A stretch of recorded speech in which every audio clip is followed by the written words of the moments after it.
Assalamualaikum warahmatullahi wabarakatuh. Perkenalkan, nama saya Sylvie Amanda.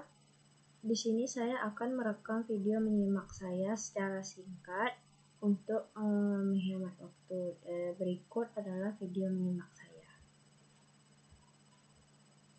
Pertama-tama saya akan merekam tentang HTTP request dan response. Sekarang kita bahas tentang detail dari HTTP request dan juga HTTP. Namanya kita bilang namanya adalah HTTP message, jadi pesan dari HTTP. Jadi bentuknya ada yang berupa request dan juga ada yang berupa respon ya pesannya. Nah, HTTP message ini memiliki standarisasi format. Jadi sudah ada format standarnya. Jadi teman-teman tidak bisa buat sesuka kita ya, itu nggak bisa. Karena sudah ada standar bakunya. Nah, dengan demikian, jikalau kita ingin membuat klien atau server secara sendiri ya atau manual, ya teman-teman misalnya ingin membuat aplikasi seperti web browser sendiri, itu bisa ya. Atau teman-teman mau membuat aplikasi web server sendiri, itu juga bisa ya. Kenapa bisa? Yang penting teman-teman mengikuti standarisasi dari format HTTP message ya. Oke, sekarang kita bahas ya detailnya tentang HTTP request dulu ya. Jadi ini adalah bentuk standar dari HTTP message untuk melakukan request, ya artinya yang dikirim dari si klien. Jadi bentuknya itu adalah teks, ya, di mana teksnya kalau teman-teman perhatikan ya isinya seperti ini. Jadi di bagian paling atas ya baris pertama ini ada yang namanya start line, ya. Jadi di sini contohnya ada post, lalu di sini ada konteks path-nya /login contohnya, lalu di sini ada versi HTTP-nya, HTTP/1.1 ya. Lalu di sini ada yang kita bilang namanya adalah header. Header itu nanti kita bahas ya di materi terpisah. Jadi isinya adalah key dan juga value. Jadi titik 2 itu sebelum titik 2 adalah key-nya, kata kuncinya. Lalu di sini adalah value-nya atau nilainya. Contohnya adalah host. Host itu adalah domain ya.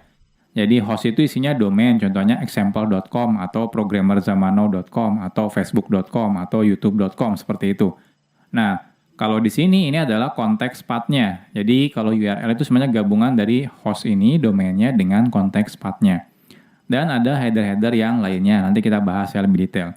Lalu setelah diawali enter kosong nih, space kosong ya, jadi satu baris kosong adalah body. Body itu bisa berupa teks, contohnya seperti ini teksnya, atau bisa berupa contohnya kalau teman-teman mengupload video ya dalam bentuk gambar melakukan request. Untuk detailnya nanti kita bahas ya satu persatu.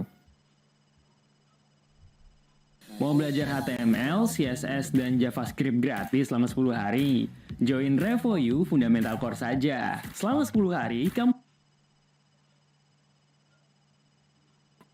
Sekarang kita bahas tentang hal pertama yang kita perlu tentukan adalah yang namanya HTTP method ya. HTTP method itu mirip seperti kategori dari si request itu sendiri. Ada banyak sekali HTTP method ya yang bisa kita gunakan dan biasanya disesuaikan dengan jenis request yang akan kita buat ya. Jadi kita bisa tentukan ya metodenya itu sesuai dengan apa yang kita inginkan. Oke.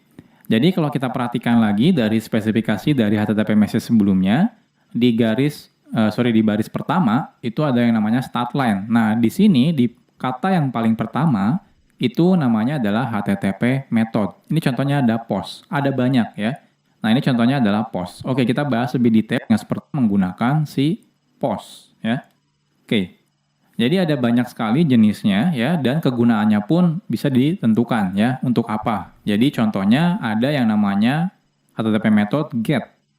Get ini ya atau istilahnya get method ini digunakan untuk melakukan request data. Jadi kalau teman-teman mau meminta data ke server ya, kita biasanya menggunakan HTTP method get ya. Jadi request menggunakan get biasanya hanya ya request body contohnya dan seterusnya ya. Sama sih. Jadi biasanya kalau teman-teman ingin ya teman-teman data ke server ya. Jadi bukan meminta kalau ini mengirim ya. Contohnya lalu ketika melakukan put maka 10 data tersebut ditimpa ya diganti semuanya. Kalau patch ya itu teman-teman hanya mengganti sebagian. Contohnya teman-teman misalnya di web sudah dari sebuah resource yang ada di web atau website ya. Jadi URL ini wajib kita gunakan untuk menuju informasi resource yang akan kita nanti bingung ya webber misalnya. Namanya authority. Ini terdiri dari nama domainnya ya, dan nomor portnya. Ini dipisahkan dengan titik 2. Jadi kalau teman-teman perhatikan di sini, contohnya ya, nama domainnya adalah www.example.com gitu ya. Lalu di sini ada titik 2-nya. Lalu di sini adalah nomor portnya. Nah, cookie. Artinya tiap request itu dilakukan ya, tidak tahu request sebelumnya atau bahkan tidak tahu request selanjutnya itu harus melakukan request apa. Lantas kalau misalnya klien itu sudah melakukan apa dan contohnya di web browser ya.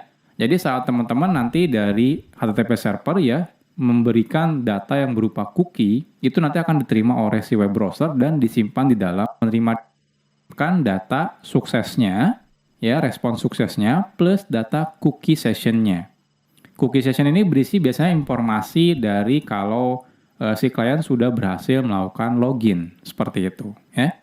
Nah, karena cookie tersebut ya mengikuti standar dari HTTP cookie dan sudah pasti kalau ada HTTP cookie, web browser itu pasti akan menyimpan HTTP cookie tersebut di browsernya. Jadi akan disimpan di browsernya. Nah, selanjutnya setelah cookie-nya disimpan di browsernya, request selanjutnya Server lemot, resource limited, kurang fleksibel. Saatnya beralih ke VPS Hostinger. Server ngebut, teman-teman misalnya sudah menerima cookie dari server, habis itu disimpan di web browser. Ketika web browser itu melakukan request selanjutnya, maka dia akan selalu mengirimkan header yang namanya application. Ya. Oke, ini saya perbesar dulu. Nah, di bagian application, di sini ada bagian utama ya. Nah, di sini bagian header-nya, teman-teman bisa cek ya di bagian request-nya ya. Di sini ada request header-nya. Adalah data cookie-nya. Ini yang dikirim dari saya. Mohon maaf jika terlalu cepat atau apa. Terima kasih. Assalamualaikum warahmatullahi wabarakatuh.